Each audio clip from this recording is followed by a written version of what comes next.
قنبله الجيل اللي يا جماعه هتكسر الدنيا في شهر 5 2025. هتقول لي ازاي؟ هتقول لي ليه؟ والله السكوتر ده نازل بمواصفات وسعر انا مش عارف لحد النهارده ازاي. يعني السكوتر ده فعلا حرفيا قرب ال 1000 دولار. سكوتر 200 سي سي انجكشن، مفتاح بصمه، تبريد هواء، 7 لتر بنزين، هورس باور 11.5، اوبشنز كتير، والسعر على قد الايد. معانا النهارده قنبله الجيل وهي زهره 200 سي سي من شركه كيوي، نازل كوبي بيست لسكوتر كلاسيك. والسكوترات دي يا جماعه اصلا متاخده من شركات بياجو، والديزاين ده مشهور جدا ان هو ديزاين كلاسيكي. النهارده معانا السكوتر ده نازل اول حاجه مفتاح بصمه من شركه كيوي، زي ما انت شايف اللوجو شكله جميل جدا والمفتاحين شكلهم قوي. الحاجه الثانيه هنا عندك عشان لو محدش يقول لي ان هو نازل من غير سلاح، نازل بسلاح عشان لو الريموت فصل منك تقدر تستخدم المفتاح او الشفره دي. هتيجي هنا يا عمرو هتعمل تفتح ده كده وتروح منزل وحاطط السلاح، هيفتح معاك اوتوماتيك. طيب لو انا عايز اشتغل بالبصمه، مجرد يا عمرو ما انا بس قربت من هنا، تعالى يا عمرو ثانيه واحده، لو انا مجرد بس ما انا قربت من هنا هدوس تكه اشتغل معايا وفتحت كل الكونتاكت والموضوع بقى سهل جدا. طيب كلمني بقى على المفيد وقول لي بقى الاسرار بتاعت السكوتر ده. مبدئيا السكوتر ده نازل 200 سي سي، التبريد بتاعه تبريد هواء انجكشن، وركز تحت كلمه انجكشن. انجكشن يعني النظام بتاع حقن الوقود الكتروني مش على نظام الكربوراتير. هيديني اوبشنز في ايه؟ نعومه في صوت الموتوسيكل والتسارع احسن بكتير، وكمان جزء معين ان هو هيوفر معاك بنزين. السكوتر نازل بجنط امامي وخلفي 12، المقاس اللي قدام 110 على 70 جنط 12، والجنط ده يعتبر من الجنوط الكويسه جدا، لان كل ما القطر بتاعه بيقل كل ما بيبقى الكواليتي بتاعه الجنط في قدره التحمل كويسه جدا. بالنسبه لنظام الفرامل فهو نازل على نظام السي بي اس، وده قدرته اللي هو بيبقى نازل على ماستر امامي وماستر خلفي، وهنا بيوزع نسبه الفرامل ل 70/30. طبعا طنبوره محترمه جدا واثنين مساعد امامي.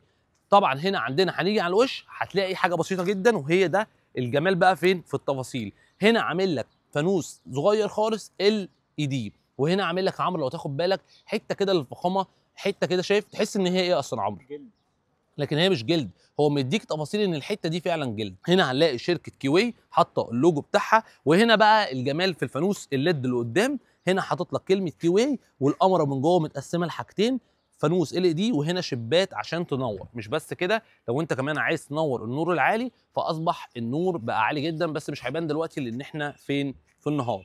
هنا عندك الاشارات بتاعتك، اشارات فوانيس برضو هنا ال اي دي. صوت التكه بتاعتها او صوت الرنه بتاعتها ضعيف شويه، مفيش يعتبر صوت. الكواليتي بتاعت الفبر ممتازه. طبعا شركه كوي بتمتيز دايما ان هي بتنزل حاجات في السوق بالكواليتي الكويس جدا. نظام الدواسات هنا زي ما انت شايف، على انا كنت فكره ان هو تاتش، هو مش تاتش، بتفتحه عادي وتقفله. تعالى بقى اهم حاجه نقعد على السكوتر. مبدئيا قعده السكوتر بالنسبه ان انا طولي 182، انا بالنسبه لي ممكن يكون الطول مش احسن حاجه، ولكن خليني اقول لك ان انا لو سوقت السكوتر وهوريكم دلوقتي تجربه ليه وانا ماشي، السكوتر بالنسبه لي كويس جدا. لو شفت العلامه دي اعرف ان السكوتر ده انجكشن. شايف العلامه دي؟ ده كده انجكشن. مجرد ما افتح تكه واحده يا عمرو السكوتر ضرب معايا بكل سهوله. اوكي، طبعا صوت الموتور ناعم جدا زي ما انت شايف او سامع الصوت. خلاص، تانك البنزين اختراع هنا يا عمرو، تانك البنزين في الجنب ده. هنا هندوس هنا ونلف، فتح معانا تانك البنزين على سوسته زي ما انت شايف. بالنسبه لتانك البنزين فهو 7 لتر. الترند الجديد يا جماعه لو تاخدوا ان هنا كل البنزين بقى موجود، وهنا ما استغنيناش برضو عن المساحه بتاعه الحوض ده، عشان في ناس كتير جدا بتحب فكره العليقه عشان تحط كاسه او تحط اي اغراض ليها في الدواسه.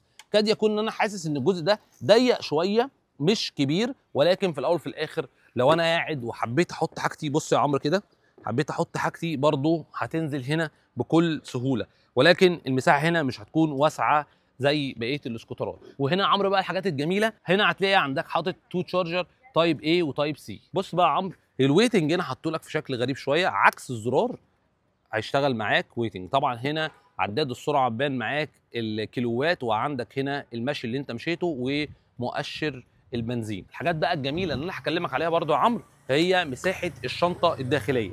الله الله الله، ده طبعا غير الهدايا. ها شايف الهدايا؟ انت عايزني اكلمك على الهدايا، هوريك الاول الشنطه عامله ازاي. شايفين شكل الشنطه يا جماعه؟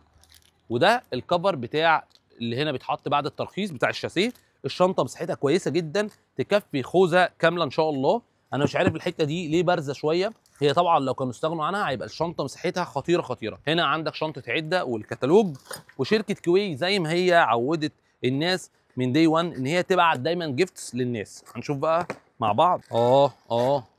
بصوا باعتين 2 فلتر هواء خلاص، وباعتين تيل فرامل امامي وتيل فرامل خلفي اصلي من الشركه. دي برضو من الحاجات المميزه اللي شركه كوي بتعملها دايما للعملاء. القعده بتاعه الكرسي تكفي شخصين كويسين جدا، وهنا عندك رخ خلفي تقدر تركب عليه توب بوكس. بالنسبه بقى للهورس باور اللي الناس كلها هتسالني عليه، السكوتر ده عشان نازل 200 سي سي الهورس باور بتاعه 11.5 هورس باور. انا شايف من وجهه نظري ان هو كان المفروض يبقى اكتر من كده، بس والله العظيم ثلاثه اللي هيجرب السكوتر ده ويقول لي تحت في الكومنتات انا جربت السكوتر ده بيطير. هل ممكن عشان هو 200 سي سي والحجم بتاعه صغير او خفيف فهو بيجري بسرعه؟